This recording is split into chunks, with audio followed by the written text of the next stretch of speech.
Hey everybody. Welcome to my video.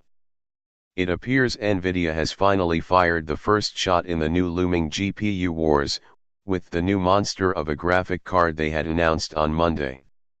Jensen Huang has finally dropped the bomb, after he had teased the audience in Siggraph 2018 with the performance of his new Quadro card.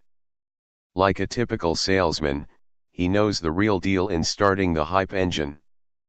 First, he described the trailer of the stormtroopers of it being rendered by a Nvidia supercomputer. For the very first time. It's a brand new rendering system. We call it the Nvidia RTX. And it runs on a desk-side supercomputer we call the DGX station. It requires 4 of our highest performance GPUs, the same GPUs that are now powering our nation's fastest supercomputer, the fastest supercomputer in the world, called the Tesla V100. It takes 4 of those, all connected together, working simultaneously, generating 5 rays per pixel to simulate what you're about to see in real time. The engineers and the artists working together from Industrial Light and Magic, Epic, Tim Sweeney's company, and Nvidia worked together on creating this first-time, fully ray-traced, amazing footage. This is all completely done in real time. Let's roll it. Then, he says, crap. It is done by a single GPU. My mistake. Unbelievable achievement. Well, ladies and gentlemen, I have a surprise for you. It turns out that what you just saw is a little faster than what we did. Give me a second. This is an intricate process, and I'll show you why in just a second. It turns out it was running on this. Just one single. Of course, the demo has really put the new Quadro card on the map. As jaw-dropping as the performance of the card can do, even more is the pricing for each of the Quadro card in the series. Starting from US $2,300 for the lowest model to US $10,000 for the highest model. What? Just because you don't have competition's Nvidia, there's no right to treat your customers as cash cows. If this is the signs of things to come, how much would you be farming us, when your new 2000 series graphic cards come out later next week? Nvidia, we all know you got a revolutionary GPU.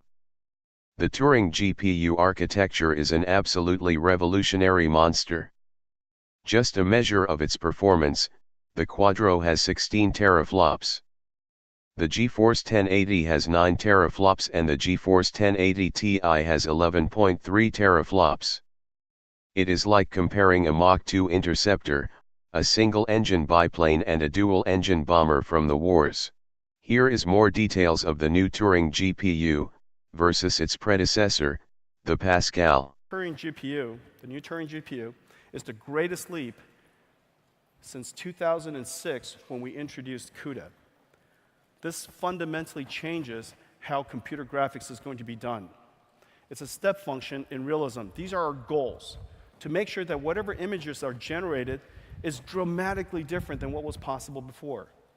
That we invent a new computing model that takes advantage of the efficiencies of rasterization, but the realistic simulation of light for shadows and reflections and area lights, refractions, and all of those translucencies and all of those effects that are so difficult with rasterization, to combine it with compute and also artificial intelligence, to make all of this work together in an operable way, so that developers could create the amazing imageries that they would like to dream to do. It has to be amazing at today's applications, but it has to be utterly awesome for tomorrow's. When you buy this GPU, you're going to enjoy it immediately. And you're going to be able to enjoy applications that will be coming very shortly that I'll show you in just a second. And just to take a look at what's inside this chip, So the Turing SM, 16 teraflops and 16 tips, does concurrent floating point and integer instructions at the same time, has a unified L1 cache, has variable rate shading. For foveated rendering, all kinds of new algorithms are possible. Motion adaptive shading, so when things are moving, you don't have to dedicate as much shading horsepower to it. For different areas that you might be able to reduce the amount of shading horsepower dedicated to it because the content's not changing very much. So all kinds of new algorithms are now possible so that we can conserve the shading horsepower to create and dedicate it and focus that computing resource where you might need it most. The RT Core, 10 gigabytes per second, it has an accelerator that accelerates the BVH, the bounding volume hierarchy acceleration structure. Basically, when you look into a scene, there are all these geometries. The geometries are encapsulated in these bounding volumes. These bounding volumes are created in real time. And this bounding volume inside has subparts in the geometry, and they have sub-bounding volumes. When an array intersects one box, you can dismiss all of the other boxes because they're not going to be in the array. That allows you to figure out, as quickly as possible, test of all the rays that you're sending into the scene, which ray intersects with which surface and which primitive. That test is so computationally intensive. For the longest time, people thought that it would never be possible to do on a GPU until now. That's why it took 10 years of research. Figuring out exactly how to create this RT core, ray tracing core, that accelerates this data structure, this acceleration structure, to figure out exactly which one of the primitives that a ray intersects, and to interoperate with a shader was a great challenge. That was the amazing invention. As a result, we were able to achieve real-time ray tracing for the very first time. The Tensor Core has 3 different precisions.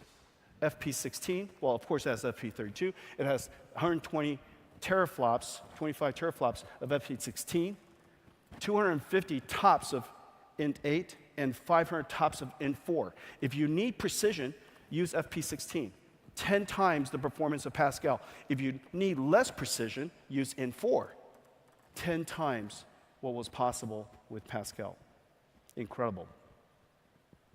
The display is designed completely for HDR through and through and supports 8K displays for the very first time.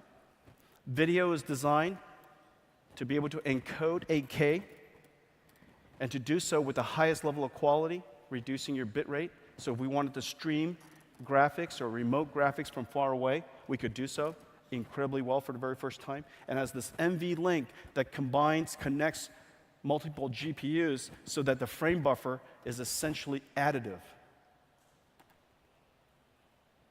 Giant frame buffers. If you compare it to Pascal, it looks a little bit like this. Pascal was 11.8 billion transistors, 471 millimeters squared, 24 gigabytes at 10 gigahertz. Turing is 1.6 times bigger, 19 billion transistors. It's the largest processor the world has ever made, short of just one other. And that one other is called the Volta V100, that's used to power supercomputers all over the world. Turing is 754 millimeters squared. If you ever get to see 754 millimeters squared, it's just gigantic. And has the ability to drive 48 plus 48 gigabytes of frame buffer, a giant frame buffer. The largest Titan X today is 12 gigabytes. Now, with Quadro, RTX, we have a 96 gigabyte frame buffer. If you compare it like this, 13 teraflops is now 16 plus 16 tips. So both, instead of having to wait between floating point or integer, we can now do floating point and an integer at the same time. Instead of 50 tops of int8, we now have a tensor core that can either do 125 teraflops for precision in inference, or 500 tops of int4. And then, of course, a brand new processor called RT Core. There's brand new. The new RTX Core of the GPU, as Jensen has proudly said in the demo, it would be churning out gigarrays. He couldn't be more proud of his gigaray. What do you think about the design? Now, the concentration in my face is because the reflections on this graphics card works perfectly.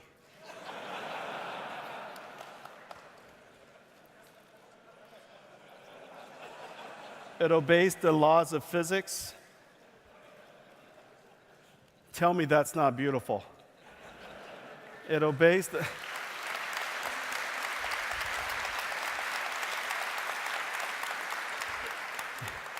If you were to create the world's first ray tracing GPU, why wouldn't it look like this? You're asking, how does he do that? As it turns out, like the Empire in Star Wars, you have definitely crushed all oppositions, Jensen.